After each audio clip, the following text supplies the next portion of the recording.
I don't know if you've noticed, but oil is in the news a lot these days. The U.S. has imposed sanctions on Russian oil, and all that does is raise the prices at the pump for Americans. It doesn't end the Ukraine proxy war. The U.S. is threatening to invade Venezuela under the pretext of drug cartels, but we know the DEA is a drug cartel. And we also know that the U.S. really just wants to seize Venezuela's oil. And now in Mali, the Al-Qaeda terrorists / Ukraine and NATO-backed terrorists, Al-Qaeda's on our side in Syria, remember, are imposing a fuel blockade on Mali. They're not able to win on the battlefield, so they're resorting to tactics of economic warfare. Now, the U.S. response to this is to issue a decree for Americans to leave Mali immediately because of fuel shortages and instability across the country. What is really going on? Well, we know that oil monopolies make foreign policy, BP, Shell, Chevron, and the lower level capitalists, the fracking cowboys, just want a piece of the pie. So there's a lot of confusion going on. But what we also know is that recently the U.S. had imposed a $15,000 bond on many African countries to obtain passports for the United States under the pretext that Africans come but they don't go back.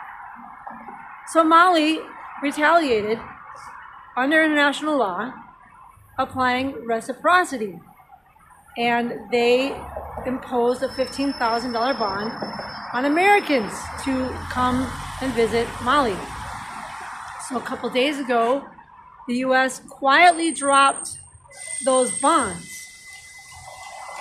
Were they trying to make friends with Mali, or is there something more sinister going on?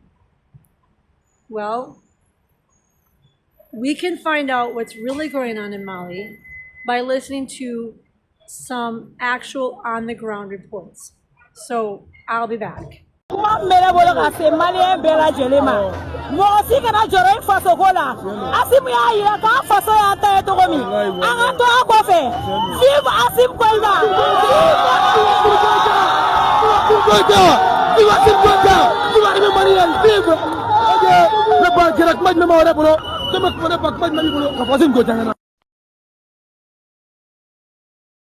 Ici à Bamako, la coopération russo-malienne franchit une étape stratégique. Dans un contexte marqué par la pénurie de carburant, la Russie annonce la livraison mensuelle de 160 000 à 200 000 tonnes de produits pétroliers au Mali.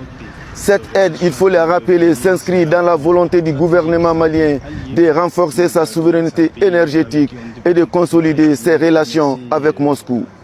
Mais au-delà de l'urgence énergétique, cette coopération illustre la montée en puissance d'une alliance économique fondée sur la confiance et la complémentarité.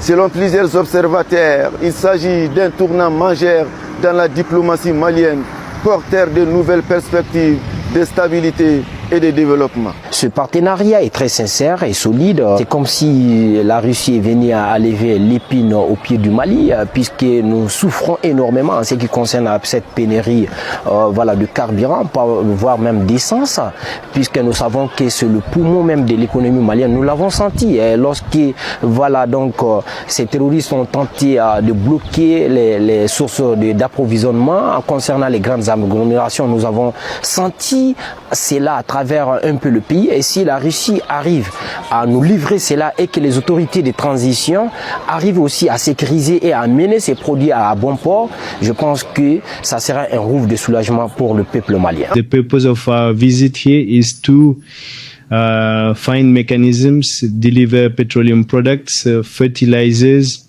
and wheat as part of our cooperation between our two countries.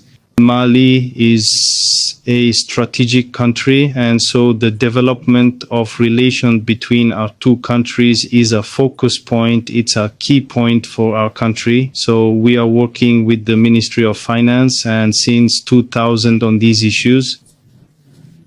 We expect approximately between 160 and 200,000 tons monthly. Petroleum products. Petroleum products. First of all, it's Africa, especially Mali. So it is a friendly country. So for us, it is a country with which we are developing a strategic partnership. It is an allied country of Russia. So that's why we are helping our friend in the context of developing our relations. But also, it is also due to the past of our country, so of the Soviet Union. So we are obliged to commit to come to help.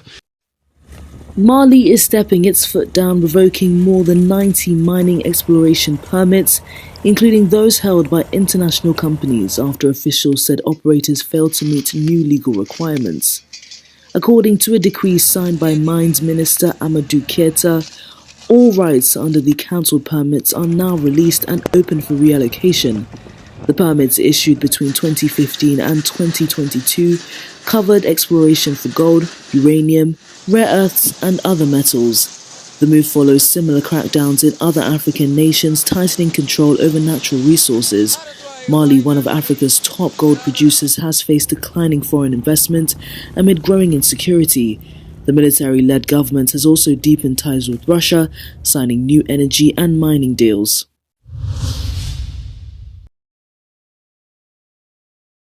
The director, Minister Diaro, has called a meeting, and this is what he has to discuss with those who are working together to solve this problem. Improving the country's supply of petroleum products. Minister Moussa Alassane Diallo, in consultation with the private sector at the Chamber of Commerce and Industry of Mali.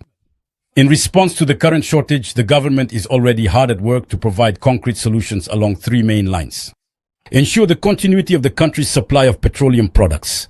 Ensure and manage coordination with all importers as well as distributors in order to guarantee price control and the quality of product supply throughout the entire national territory. Another factor that is worsening this crisis is speculation on prices and the withholding of petroleum products as observed on the ground by the department's technical services. It is in this context that the minister decided to hold an informational meeting to discuss the state of the country's supply of petroleum products and transit. But above all, to call on the leaders of the Chamber of Commerce and Industry of Mali to raise awareness among hydrocarbon operators. By putting this crisis into context, the minister first wanted to reassure economic operators of the highest authority's commitment to providing appropriate responses to this situation.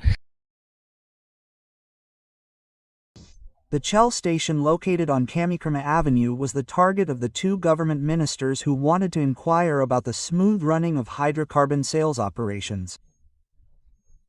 Here, the lines are not long and customers show discipline under the watchful eye of the police forces deployed on site. These are very satisfied ministers who are reassuring the population about the challenges of this crisis and the need for resilience on the part of everyone.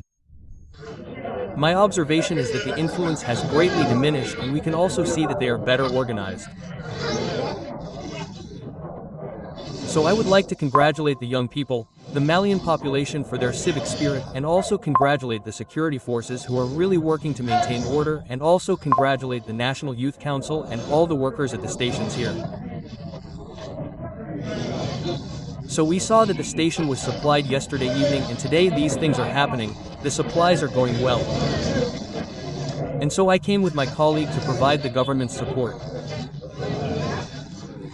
The government is very aware of all the responsibilities that this places on the population, in families, in businesses, in the workplace, in the provision of basic social services. The government reassures that it remains seized of the issue and that all measures are being taken, under the direction of the President of the Transition, General Dorimi Guetta, and under the authority of the Prime Minister, who chairs the Crisis Management Commission, to ensure that everything is done to resolve this disruption in the supply of fuel. We believe that in the coming hours, the energy crisis, the fuel crisis will be a bad memory in Mali. So today, we salute the resilience and strength of the youth of Mali, of the people of Mali, because a great people is revealed in times like these. So as you can see, Mali is not panicking. They are allied with Russia. They have been allied with Russia since the Soviet Union. They are facing a crisis, but they have strong leadership, and they are working together to get out of this crisis. The media wants us to panic. The media wants us to despair. The media wants us to think that the world is going to end tomorrow. So let us continue to demand a government of action that fights for working families, to break the domination of these international banking cartels and monopolies that are wreaking havoc around the world. And let us partner with the rising economy in the East, Russia, BRICS, Shanghai Cooperation,